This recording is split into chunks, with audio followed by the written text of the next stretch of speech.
Muy buenos días a todos, qué bueno, los que estamos aquí en Kairos y los que nos escuchan por las redes. Hay una palabra del corazón de Dios que Dios me habló mientras estaba caminando estas semanas atrás por las tierras de Galicia y que quiero compartir contigo en el día de hoy. Cuando iba caminando, algo que el Señor me habló era la importancia del enfoque. Y yo que he titulado el mensaje de hoy, Enfocados en el propósito. Enfocados en el propósito. Y la finalidad de este mensaje, en primer lugar, es que tomemos conciencia de que el pasado no fue mejor. Dile al que tienes al lado, el pasado no fue mejor. Muchas personas piensan que el pasado fue mejor, pero eso no es cierto. El pasado no siempre fue mejor.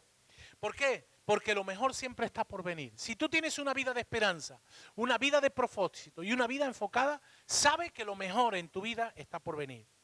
En segundo lugar, yo quiero que tomemos conciencia, estos son los 3 puntos que voy a hablar, que tenemos que decidir a veces en ir en contracorriente al mundo.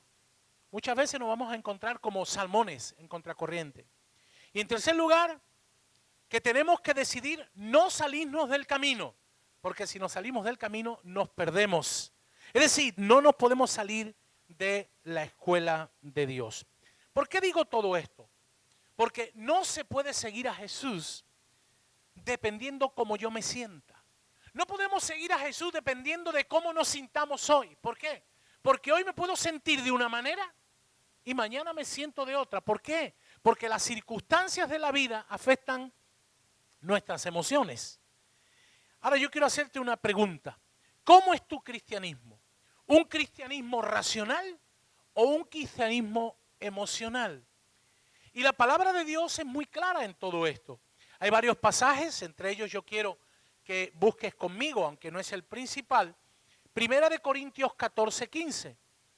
Primera de Corintios 14:15 dice, ¿qué pues? Oraré con el Espíritu, pero oraré también con el entendimiento. Cantaré con el Espíritu, pero también cantaré con el entendimiento. Es decir, Dios nos está haciendo un llamado, ¿verdad?, a un culto racional. Por eso Pablo en Romanos capítulo 12, verso 1, hace un ruego a los creyentes para que realmente llevemos o tengamos un culto con entendimiento, porque muchas veces, sin darnos cuenta, podemos caer en estados emocionales. Bueno, dicho todo esto, yo quiero compartir con vosotros hoy algo importante que Dios habló a mi vida en ese camino, ¿verdad? Como os he comentado hace un instante, ¿verdad? Os estoy comentando ahora. Y fue un pasaje muy conocido que está en Filipenses capítulo 3, versos del 12 al 16, y quiero leer. Dice Filipenses 3, no que lo haya alcanzado ya, dice Pablo, ni que sea perfecto, otras versiones dicen maduro, sino que prosigo por ver si logro hacer aquello por lo cual fui también asido por Cristo Jesús. Hermanos, lo reitero otra vez, yo mismo no pretendo haberlo alcanzado, pero una cosa hago, olvidándome ciertamente lo que queda atrás y extendiéndome a lo que está delante. Prosigo a la meta, al premio del supremo llamamiento de Dios en Cristo Jesús. Así que todos los que somos perfectos o maduros, esto mismo sintamos. Y si otra cosa sentís, esto también os lo revelará Dios. Pero en aquello a que hemos llegado, sigamos una misma regla, sintamos una misma cosa. Vamos a orar. Padre, gracias por esta palabra. Te pido que esta palabra penetre en nuestro corazón y la tomemos como un tesoro para ponerla por obra. En el nombre de Jesús, amén y amén. Si hay un personaje en la Biblia con una gran capacidad de superación, obviamente, en este caso estoy sacando a Jesús, no teniendo a Jesús como el principal, sino un personaje de la Biblia con una capacidad de superación en las adversidades y con un nivel de resiliencia impresionante, o como la Biblia dice, de longanimidad, es decir, fortaleza de carácter en medio de la adversidad para salir victorioso, es el apóstol Pablo. Hermano, al apóstol Pablo le pasó de todo en la vida. Si tú dices, ay, es que a mí, hermano, tú y yo somos corderitos con lo que le ha pasado al apóstol Pablo. Mira, el apóstol Pablo, de perseguidor, se convirtió en perseguido. Fíjate, de perseguidor en perseguido. De acusador en acusado. De maltratar a otros a ser azotado por la causa de Cristo. De carcelero a ser reo y encarcelado. No una vez, sino unas cuantas. Fue mordido por una serpiente en Malta y apedreado en Listra. Náufrago en el mar. Y fíjate cómo fue que hasta en un momento dado lo quisieron reconocer como un dios en la isla de Malta, porque cuando le dio el bocado a la serpiente no le pasó nada y Dios hizo un milagro, como dice Hechos capítulo 21. Vamos a ver, que a Pablo le pasó de todo. Di conmigo, de todo.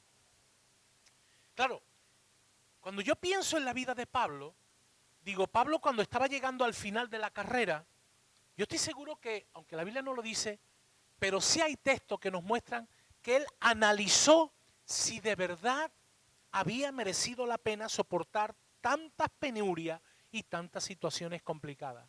¿Y por qué Dios lo deja eso en la palabra? Porque nosotros, a lo largo de nuestra vida cristiana, tendremos momentos de todos los colores y sabores y a veces nos preguntaremos, ¿merece la pena pasar y soportar tantas penurias, calamidades y situaciones complicadas? Quizás por su mente pudo pasar lo que a cualquier ser humano le pasa cuando está metido en el pozo de la desesperación. Cuando uno está pasando una mala temporada, uno a veces dice, ay, pero no una mala temporada por malas decisiones, sino porque viene un revés en la vida. ¿Merece la pena? Y es ahí donde pueda saltar la añoranza, ¿verdad? O la morriña, como diría un gallego, ¿verdad? De llegar a pensar de que el pasado fue mejor. ¿Has llegado alguna vez a pensar que el pasado fue mejor? Ay, el pasado. Y uno empieza así como... Eso le suele pasar mucho a los abuelos. Y estos días atrás me vino a la mente una canción. Yo digo, si Pablo hubiera sido cantante, Pablo hubiera compuesto la canción que cantó Karina, Buscando en el baúl de los recuerdos. Es una canción tan antigua. Fíjate lo que dice la canción. Vive siempre con ilusión, porque cada día tiene diferente color, porque todo llega a su fin. Después de un día triste, nace otro feliz, buscando en el baúl de los recuerdos. Cualquier tiempo pasado nos parece mejor. Volver la vista atrás es bueno a veces para aprender. Mirar hacia adelante es vivir sin temor. Bueno, la letra es mucho más amplia y repite varias estrofas. Pero fíjate lo que dice Pablo. Yo no lo he alcanzado, no soy perfecto. ¿Pero qué dice? Olvidándome ciertamente lo que queda atrás.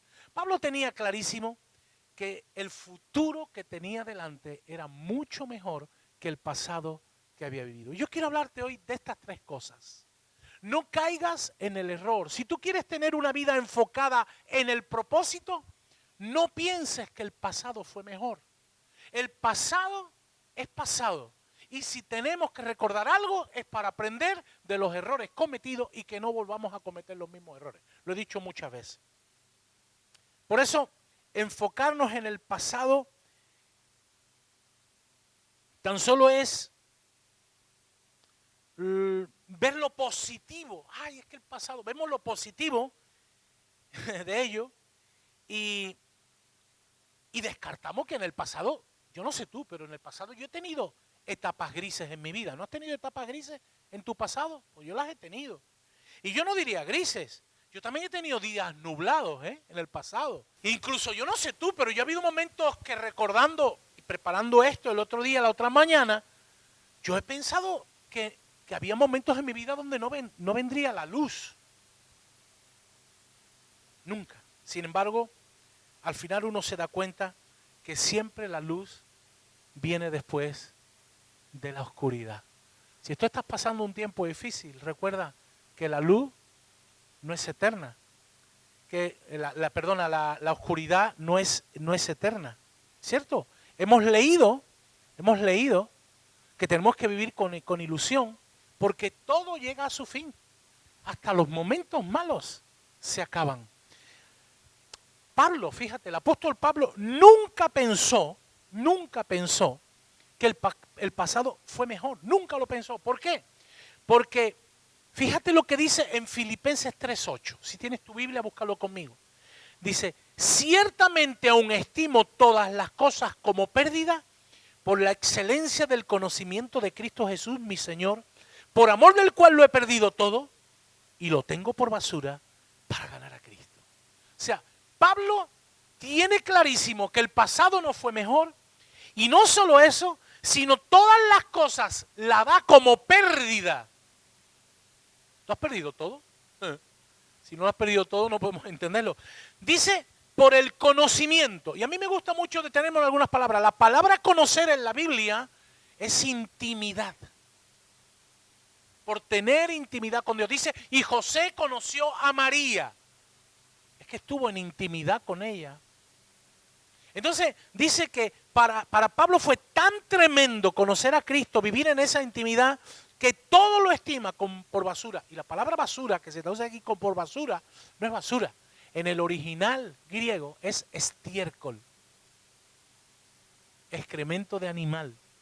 O sea, todo lo tiene por basura. ¿Para qué? Para ganar a Cristo. ¡Wow! Esto es tremendo. Y hermano, esta declaración, digo, este hombre era un gigante de la fe. No la podemos olvidar nunca. No hay cosa más grande que conocer a Cristo. Di conmigo, no hay cosa más grande que conocer a Cristo. O mejor dicho, yo diría que Cristo se haya revelado a nuestras vidas y nosotros lo hayamos podido conocer. Porque es Él el que se revela a nuestras vidas, ¿verdad? ¿Qué tenía en mente Pablo al escribir Filipenses 3, del 12 al 16? Que en Dios todo lo que viene es mejor. ¿Alguien dice amén o no? Todo lo que viene es mejor. Ay, pastor, es que yo no lo veo ahora. Da igual, lo verás. Que en Dios todo lo que vendrá es más. Di conmigo, más. Hemos dicho mejor y más. Que Dios hace nueva todas las cosas. Fíjate, mejor, más y nuevo. Qué bueno, ¿no? Aleluya. Y después dice que de la oscuridad viene la luz. Que aunque esté nublado, ¿qué nos pasa? El sol sigue brillando por encima de las nubes, aunque muchas veces nosotros no la veamos. La primera vez que yo me di cuenta de eso fue cuando viajé en avión.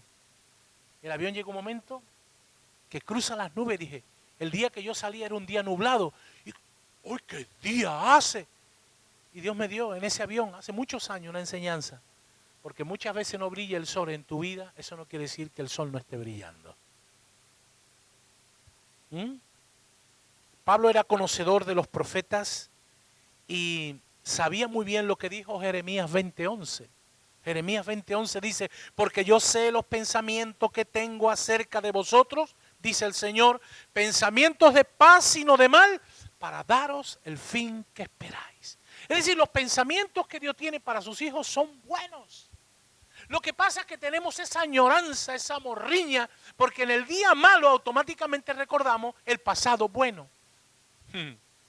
Pero Dios nos dice que lo que Él trae es mejor, es más, es nuevo, ¿verdad? Y Él va a estar siempre presente. Amén. Otras versiones dicen en este pasaje de Jeremías 29:11 que Él nos dará un futuro lleno de esperanza. ¿Amén o no? Porque lo último que se pierde es la esperanza. ¿Lo sabías o no?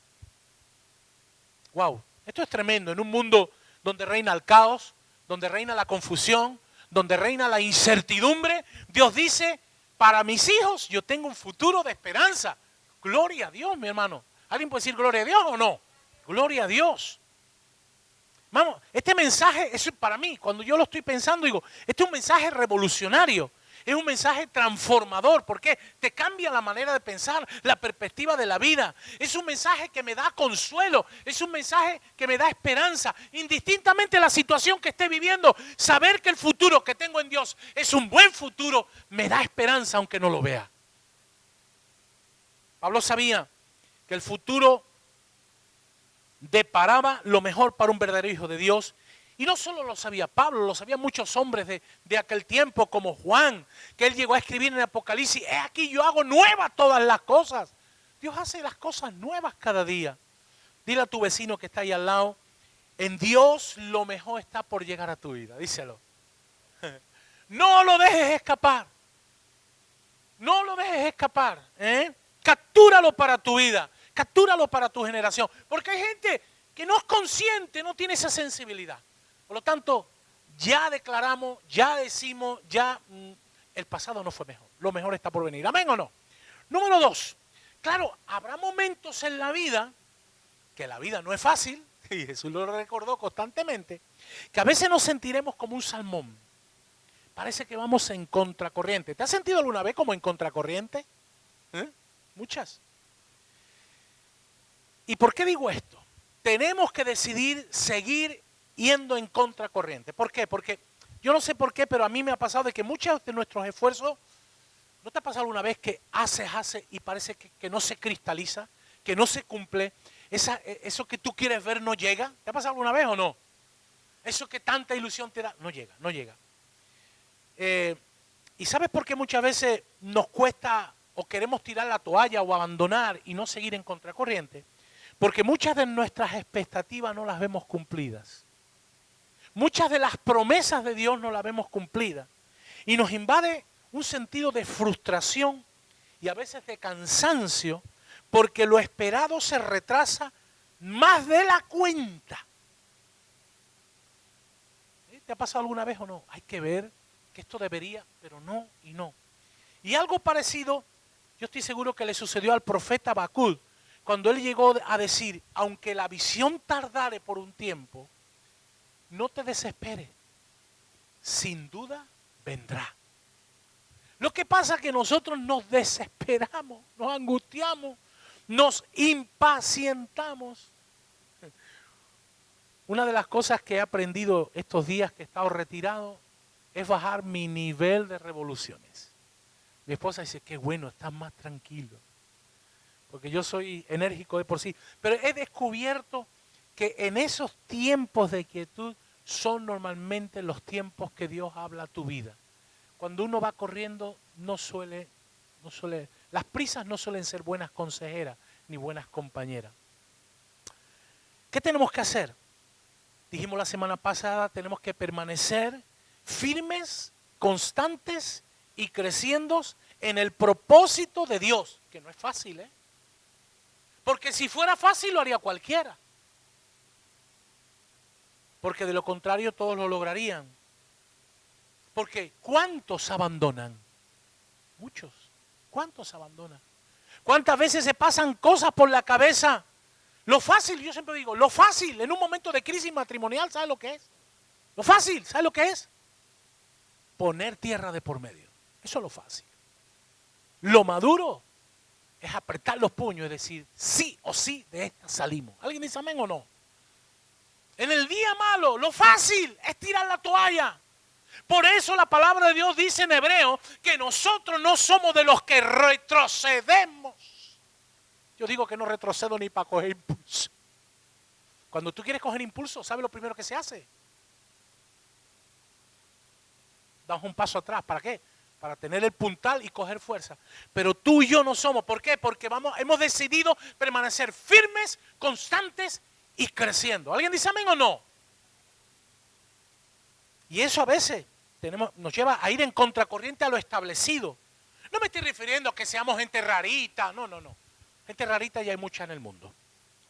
Sino diferentes. Di conmigo, diferentes. Dios quiere que tú seas diferente. Como lo fueron aquellos jóvenes de Babilonia. ¿Recuerda aquellos jóvenes de Babilonia? Impresionante la historia. Aquellos jóvenes dijeron: mira, queremos marcar una diferencia. Ponnos a prueba y te darás cuenta en 10 días que vamos a estar mucho mejor que los otros que están comiendo la comida. ¿Por qué? Porque hemos decidido no contaminarnos. Ni con la comida, ni con la bebida del rey. ¿Y qué hace Dios? Cuando tú decides ir en contracorriente, te respalda. Siempre que tú tomas una decisión en Dios, te respalda. Siempre que uno toma una decisión no escuchando la voz de Dios, normalmente fracasa. y además el fracaso trae quebranto de vida. Y no solo mi vida, sino la vida del entorno donde vivo. Como yo también he cometido ese error, tengo tristemente que decir que ya aprendí la lección. Porque tristemente el ser humano aprende de la peor manera. ¿Sabe cuál es, no? Equivocándonos.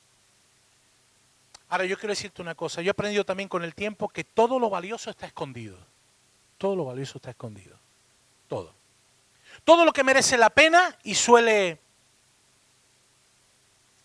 demandar de nosotros un esfuerzo extra es cuesta arriba. No conozco que las cosas que merece la pena cuestan. Mira, fíjate cuando Jesús ora en Juan 17, puedes tranquilo leerlo en casa, sobre todo del 15 al 16, fíjate lo que dijo. No ruego que los quites del mundo, sino que los guardes del mal, porque no son del mundo como tampoco yo soy del mundo. ¿Qué hubiera sido fácil para nosotros? Que el Señor hubiera puesto una burbujita y estábamos protegidos de todo. No, pero el Señor dijo no los voy a quitar del mundo. ¿Por qué? Porque lo fácil hubiera sido quitarnos del mundo.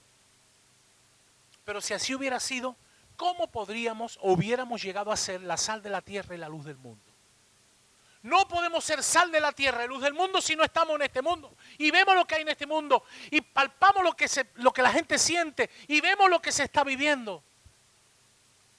Es importantísimo esto. Ir en contracorriente tiene que ver con vivir, como dije hace algunas semanas, una santidad cristiana y no una santidad pagana.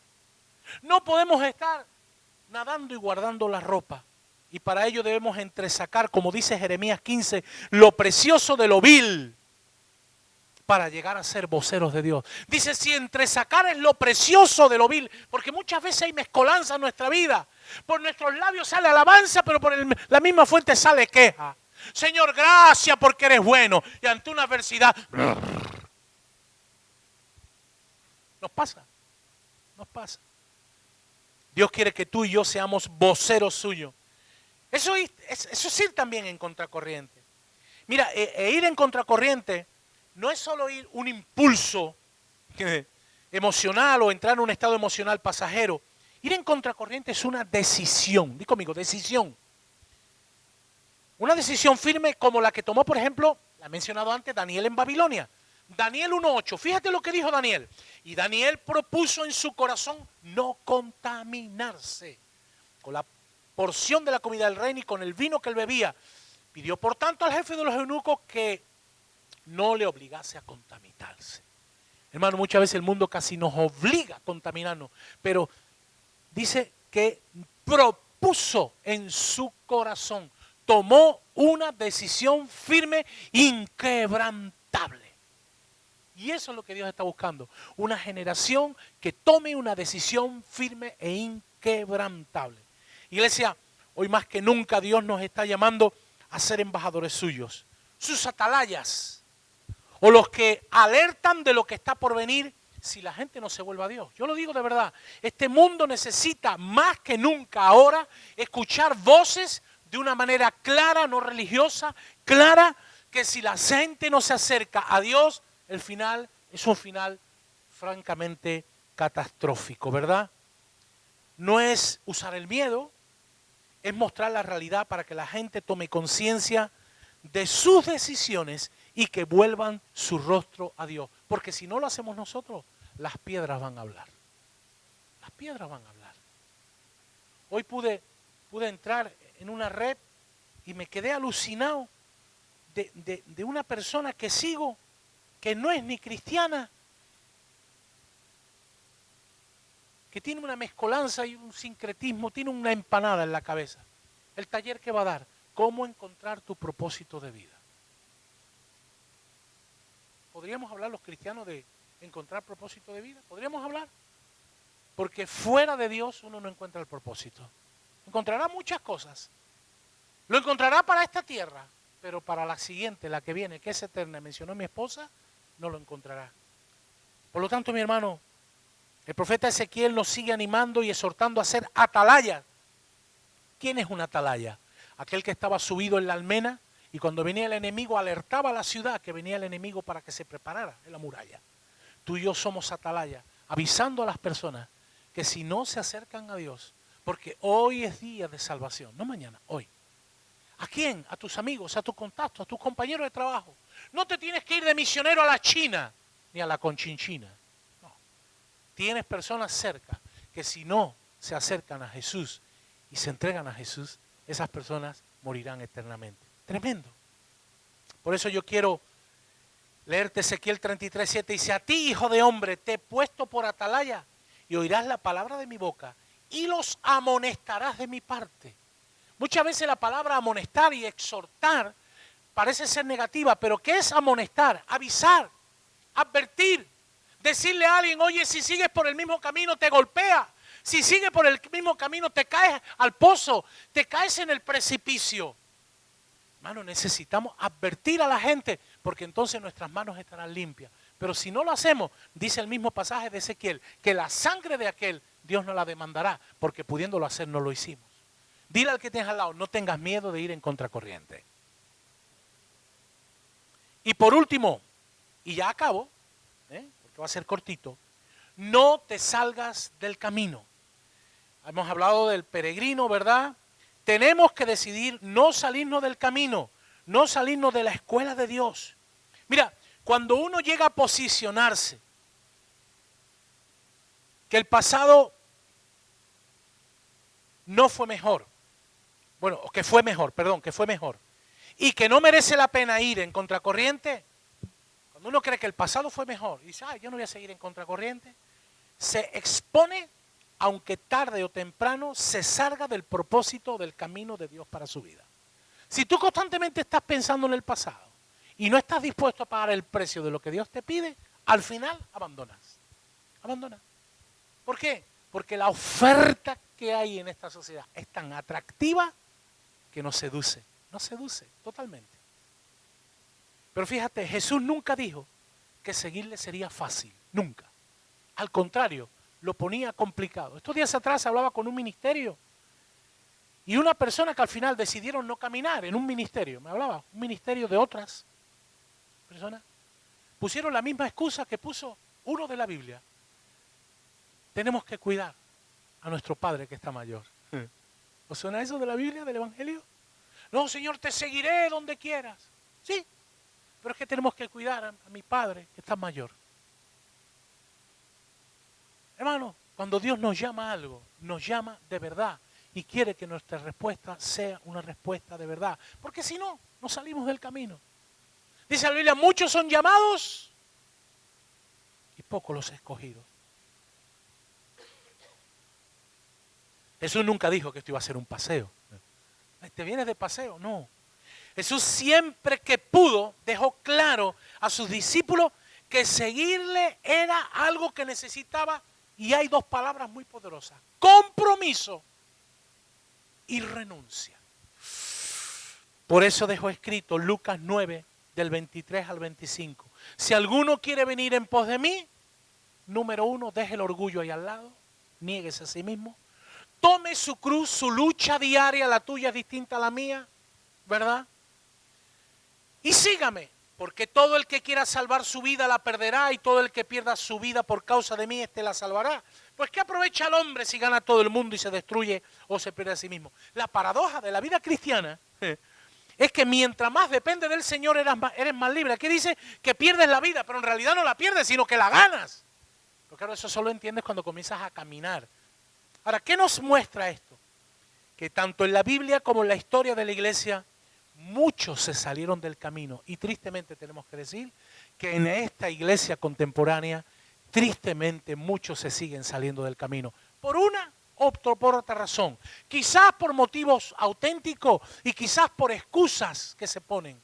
Pero yo siempre te digo, siempre que uno se sale del camino, volver al camino cuesta. En una de mis andadas por el norte, un día me perdí porque no seguí las indicaciones. Y me tuve que andar 4 kilómetros más, los 2 que me perdí y los 2 que regresé. Qué tremendo. Y yo dije, wow, cuando uno se sale del camino, volver al camino, le hace perder tiempo, esfuerzo. Fue muy bonito porque me perdí en un bosque así muy especial, pero me di cuenta que me había perdido, ¿verdad? Muchos se han salido del camino por una u otra razón. Con una buena sonrisa, dile al que tienes al lado, no seas tú uno de ellos, por favor. No te salgas del camino. Mira, en Juan 6:60, lo mencioné la semana pasada, pero dice que muchos no pudieron soportar las palabras de Jesús y dejaron de seguirle. Dice el texto, volviendo atrás, ya no caminaban con él. Digo yo, si le pasó a Jesús, ¿qué vamos a esperar a nosotros? Le pasó a Pablo. Si tú te fijas, Pablo comienza un primer viaje misionero y se lleva a Juan Marco. Y a mitad del viaje, ¿qué le dice Juan Marco? Chao, me voy a la casa. Y se vuelve a casa de su tío Pedro. Y deja a Pablo empantanado con Bernabé. Cuando Pablo hace un segundo viaje misionero, le dice Bernabé, quiero que venga Juan Marco. Y dice, no. El que la hace una, la hace 31. No es que no es el mismo, me da igual, pero no me fío de él. ¿Y qué vas a hacer? No te preocupes. Hay otro que se llama Silas. Y bueno, y tú y yo no llegaron a un acuerdo. ¿Y qué hizo Bernabé? Sale con Juan Marcos y Pablo se va con Lucas y con Silas. Pero si tú ves la secuencia, ya no escuchamos mucho más de Bernabé ni de Marco. Solo hasta que en la cárcel le pide Pablo que le lleve los pergaminos y el capote a Juan Marcos. ¿Lo recordáis? Hermano, qué fuerte fue salirse del camino o abortar el propósito de Dios en su vida. Claro, Juan Marcos Dios lo usó poderosamente después para escribir el evangelio que tiene su nombre, aunque en realidad quien le está narrando el evangelio es su tío Pedro, porque hay cosas que Juan Marcos no vivió por su juventud. Y es su tío Pedro, el apóstol Pedro, el que le cuenta las vivencias que Juan Marcos la plasma en su evangelio, que fue el primero que se escribió aproximadamente por el año 64 después de Cristo. ¿A dónde quiero ir con esto? Salirse del camino es tan ladino, tan fácil. Yo digo que esto es como coger kilos, hermano. Coger kilos se cogen con una facilidad, pero perderlos, yo no sé a ti, pero a mí me cuesta, ¿verdad? A veces uno engorda por pena, ¿no? Cuando alguien no se come algo en casa, dice, qué pena, ¿lo va a tirar? Me lo como. Qué pena. Y al final uno, ¿de qué estás engordo? De pena. Dile al que tienes al lado, no engordes de pena. Acabo. Volviendo atrás ya no caminaban con él. Lo fácil ante la frustración, el no cumplimiento de nuestro sueño o metas es pensar que el pasado fue mejor y no merece la pena seguir avanzando en contracorriente con el esfuerzo que eso conlleva. Si nos creemos esa mentira, casi sin darnos cuenta, iremos perdiendo el enfoque y nos iremos deslizando y apartando del camino del propósito de Dios y perderemos el aprendizaje que nos aporta la escuela de Dios. Porque en el camino, en el proceso, uno aprende. En el proceso uno aprende. Por ello, si algo debemos aprender hoy es lo siguiente. Si quieres que Dios te use grandemente, necesitas enfoque. ¿Cuál es el enfoque? No perder de vista a quién estamos mirando. ¿Por qué es necesario el enfoque? Porque mientras más enfocados estemos, más efectivos seremos y Dios nos podrá usar más poderosamente. Recuerda algo importante, actividad no es efectividad. Uno puede hacer muchas cosas pero que no producen nada. Y uno puede hacer pocas cosas pero que producen grandes resultados. Recuerda que la luz enfocada es mucho más poderosa que la luz difusa. La luz enfocada, bien enfocada, puede romper hasta el acero porque se convierte en láser. Tremendo. La persona enfocada tiene más claridad de la dirección a la que tiene que tomar. Cuando tú vas a tomar una decisión, ten en cuenta que estás enfocado. Porque como no estés enfocado, te equivocas. Te equivocas. He visto gente de talante, gente de pie a cabeza, que en su momento estuvo enfocado, pero hubo un momento de desenfoque y tomaron una decisión que fue una decisión que les cambió negativamente para toda la vida. Dile al que tienes al lado, no pierdas el enfoque, por favor. Sin embargo, el que no tiene claridad en su camino será como un barco a la deriva o como tren sin destino. Y hoy, y aquí se quedan estas dos preguntas para que tú te las respondas. El Espíritu Santo te hace una pregunta a ti y me la hace a mí. ¿Dónde estás? ¿Tú dónde estás? Porque si tú sabes dónde estás, Dios te va a poder mostrar a dónde te quiere llevar. Pero si tú no sabes dónde estás, ni el GPS de Google te puede llevar a ningún sitio. Porque lo primero que te dice el GPS es tu ubicación, tu lugar, tu posicionamiento, donde estás anclado. Si tú estás bien anclado, te podré llevar del punto A al punto B. Pero si tú no me dices dónde estás, estás perdido. No sabes dónde estás. Estás perdido. ¿Hacia dónde quieres llegar? Como dice Proverbios 21:5, el enfoque es vital para lograr el propósito, y lo quiero leer. Los planes bien pensados y el arduo trabajo llevan a la prosperidad. ¿Quién puede tener planes bien pensados? El que está enfocado. La Biblia dice en Hebreos, puesto los ojos en Jesús. No te desenfoques nunca. Jesús, la palabra de Dios es el filtro. Jesús es la meta, es el objetivo, pero la palabra de Dios es el filtro. ¿Qué dice la palabra de Dios en base a la decisión que voy a tomar? Dice, los planes bien pensados y el arduo trabajo, quiere decir que no te los regalan, llevan a la prosperidad, pero los atajos, y un atajo, no, tomados a la carrera, conducen a la pobreza. Otras versiones dicen a la miseria. ¿Qué es un atajo? Es un camino fácil. Lo fácil lo hace cualquiera. La decisión no pensada y meditada en Dios es un atajo. Lo siento, lo hago. No, eso es un impulso. No, eso es fe. No te confunda. La fe no tiene arrebatos. La fe no tiene arrebatos. La fe madura. Un atajo es hacerlo a la manera del hombre. Lo que yo quiero, lo que me gusta, lo que me apetece. Un atajo es desear cumplir mi deseo y no la voluntad de Dios para mi vida. ¿Qué le pasó a Jonás? ¿Recordamos la historia de Jonás? Dios decía, para allá. ¿Y qué decía Jonás? Para allá. Y Jonás decía, y para allá. Y Dios decía, para allá. Y al final, ¿cuál fue? Que Jonás se fue para allá y Dios lo llevó. Te ponga como te ponga. Sí o sí, Dios gana. Dios gana. Hermano, que Dios nos bendiga y quédate con estas preguntas. ¿Dónde estás y a dónde Dios te quiere llevar?